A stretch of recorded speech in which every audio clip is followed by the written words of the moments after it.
There are places where history feels solid.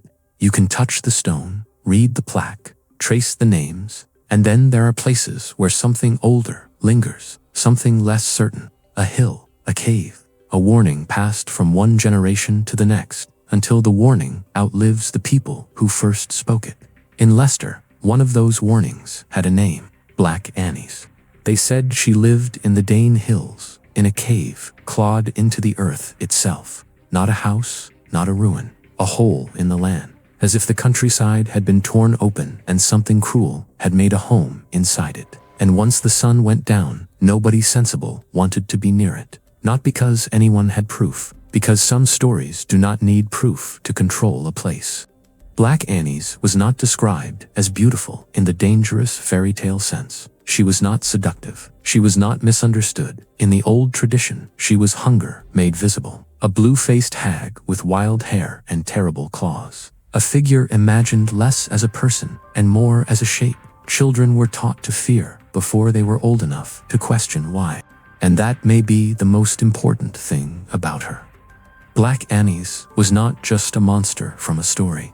She was part of the emotional geography of Leicester, a name used to keep children close to home, a presence fixed to the landscape, a thing people pointed toward when dusk thickened over the hills and the ordinary world began to feel uncertain. Long before housing and roads changed the land, the Dane Hills had a rougher, stranger character in local memory. The area sat to the west of Leicester and carried an older atmosphere, even in later descriptions. The kind of place that could absorb a legend without resisting it. A lonely rise in the earth is often enough for folklore. Give it a hollow, a tree, and a warning, and the story almost writes itself. Some accounts place a great oak over or near her bower. Others imagine her crouched in branches, waiting. That detail matters, because folklore loves thresholds, doorways, forest edges, window frames, branches over a path. Black Annie's belongs to that borderland space where the safe world of the home gives way to the half-wild world outside, and where fear becomes easier to imagine than reason. In the darkest tellings, she did not only hunt animals, she hunted children. That is what made the legend so powerful and so durable. A nameless beast in the woods is frightening. A creature that exists specifically to take the disobedient child is useful. Parents did not need Black Annie's to be real. They needed her to be possible, at least in the mind of a child looking out at the evening dark. And folklore remembers details, not because they are reasonable, but because they are vivid. Iron claws, a blue face, teeth, a cave. She supposedly carved herself from rock. These are not the soft edges of a bedtime fable. These are images designed to stay with you.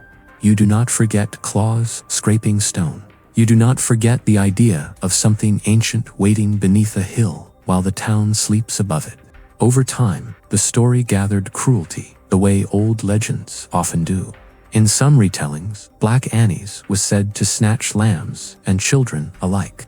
In others, she hung skins in the branches near her den. Whether anyone ever truly believed those details is almost beside the point. What matters is that they were repeated. And once repeated enough, a legend begins to feel less invented and more inherited. There is something deeply revealing in that. Black Annie's is not only a horror figure, she is a record of what a community feared. Wilderness, isolation, hunger, the vulnerability of children, the danger beyond the door. When a legend survives for generations, it usually survives because it keeps expressing something useful long after the original context has faded. The written record is thin, but that thinness is part of the fascination. Black Annie's does not arrive with a neat historical file attached. Instead, she flickers into view through scattered references and later retellings that makes her feel more authentic in a strange way. Not proven, not stable, not polished into a literary villain. Just present enough to leave traces, absent enough to remain dangerous in the imagination. One of the earliest surviving written traces is an 18th century reference to land known as Black Annie's Bower Closed. That matters because it suggests the name had already attached itself to place. By then, the legend or something like it, was already settled into the local world strongly enough to enter the language of property and location. A myth had become a landmark. Later, the image sharpens through poetry. A late 18th century poem helped give Black Annie's the form people still recognize now. The blue features, the terrible hands, the sense of a being half witch and half beast. Once that happened, the legend became easier to transmit. A child might forget an old place name. They do not forget a face described as wrong in every possible way. And this is where folklore becomes almost collaborative.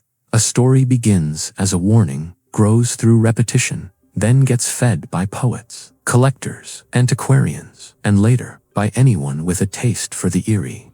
Each generation adds a little shape to the dark, not enough to solve it, just enough to keep it alive. Some people have tried to trace Black Annie's to something older than local legend, a forgotten goddess, a distorted memory of a historical woman, a survival of pre-Christian fear dressed in later language. Those theories are compelling because they make the story feel ancient, but none of them can be treated as certain. And uncertainty is exactly what gives Black Annie's her grip. She cannot be pinned down. There is a habit in folklore studies to look for origins so deep that every local terror becomes the echo of some older deity. Sometimes that may be true. Sometimes it says more about our love of hidden meaning than it does about the story itself. Black Annie's may carry older shades inside her, but she also works perfectly well as what she clearly became in Leicester. A local bogey figure rooted in a specific landscape and a specific fear. That local grounding is what makes her stronger than many broader legends. Black Annie's is not nowhere. She is not from an unnamed forest or an abstract old England. She belongs to Leicester, to Dane Hills, to the idea that just beyond the known streets and safe walls, there was once a place where the land could still hide something merciless. There is also the legend of the tunnel. According to local tradition, Black Annie's Cave was connected by an underground passage to Leicester Castle. It is the kind of detail folklore adores because it links to different worlds, the wild and the fortified, the open hillside and the center of power. A tunnel means hidden movement. It means something can cross the distance between city and darkness without ever being seen. In some tellings, she waited by the gateway in the shadows. That image is wonderfully specific.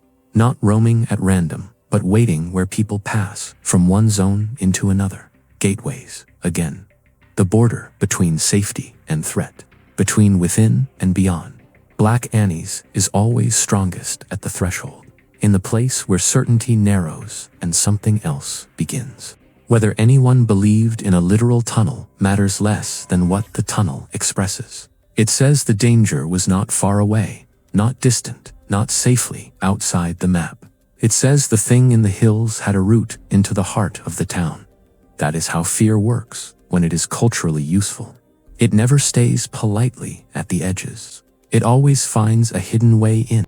Even the name has a texture to it. Black Annie's, Black Anna, Cat Anna. Variants survive because oral tradition is never clean. People mishear, reshape, localize, embellish. The changes do not weaken the legend. They prove it was spoken enough to shift, spoken enough that one fixed, official version never fully replaced the others.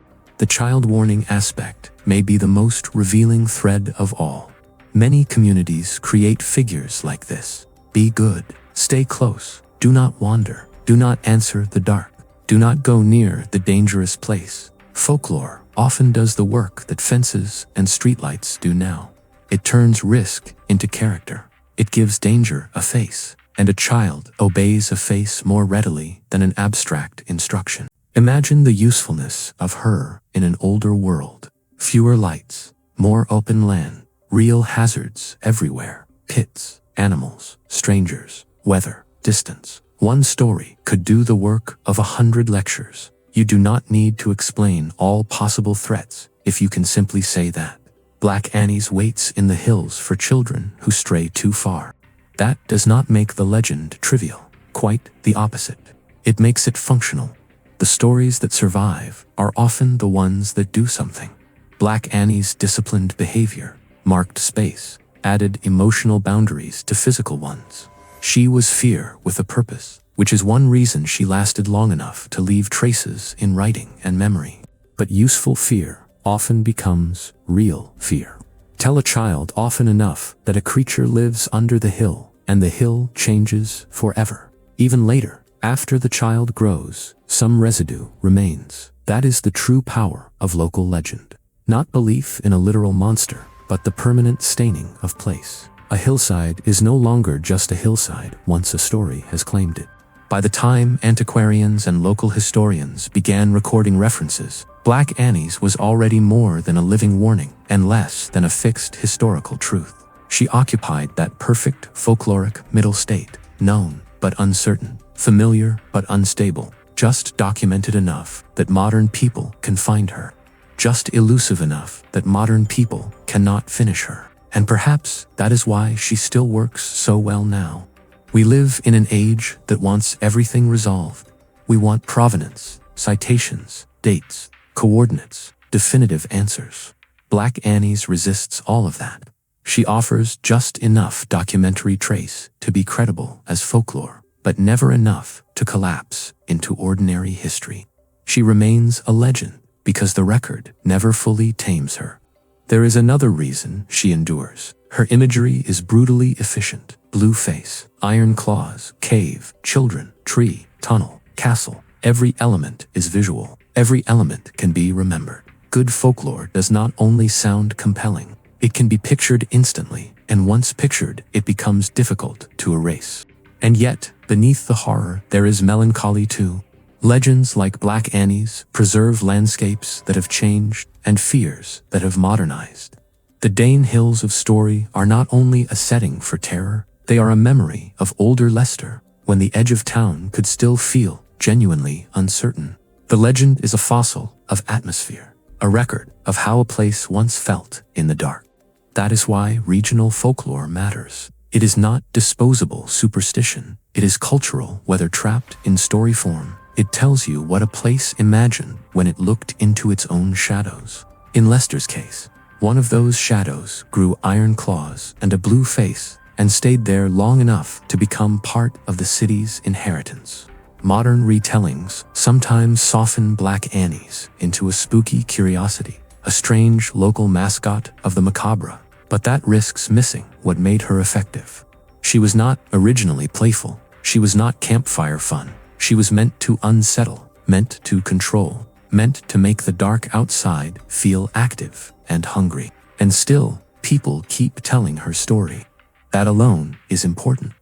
Legends do not survive because they are fact-checked into place. They survive because they satisfy something. They give a community a figure to remember, a place to point to, a mood to inherit. Black Annie's does all three. She is Leicester's nightmare shape, pressed into folklore and carried forward by repetition.